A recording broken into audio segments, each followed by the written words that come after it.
Japan में 2011 के ज़लज़ले और सुनामी की पेशगोई करने वाली जापानी बाबा वांगा की रवां बरस के लिए पेशगोई। जापान की मारूफ पेशगोई करने वाली शख्सियत रेफ तात्सुकी, जिन्हें जापान की बाबा वांगा के नाम से भी जाना जाता है। रेफ तात्सुकी ने रवां बरस जुलाई में जापान में एक खौफनाक मेगा सुनामी की पेशगोई की है, जो जापान और उसके हमसाया ममालिक को मुतासर कर सकता है। जापानी हुकूमत ने नए मेगा ज़लज़ले की वार्निंग जारी करते हुए कहा है कि नानकाई ट्राओ के इलाके में 8 से 9 शिद्दत के मेगा ज़लज़ले से तकरीबन 2,98,000 हलाकतों और $1.8 ट्रिलियन के माशी नुकसान का खदशा है। याद रहे कि तात्सुकी ने मार्च 2011 में एक खौफनाक तबाही की पेशगोई की थी। इसी माह जापान में ज़लज़ला और सुनामी आया था। अब उन्होंने जुलाई 2025 में एक खौफनाक मेगा सुनामी की पेशगोई की है, जो जापान और उसके हमसाया ममालिक को मुतासर कर सकता है। दूसरी तरफ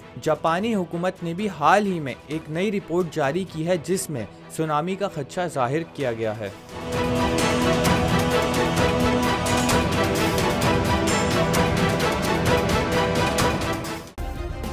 सब्सक्राइब करें और बेल दबाएं ताकि कोई खबर रह न जाए।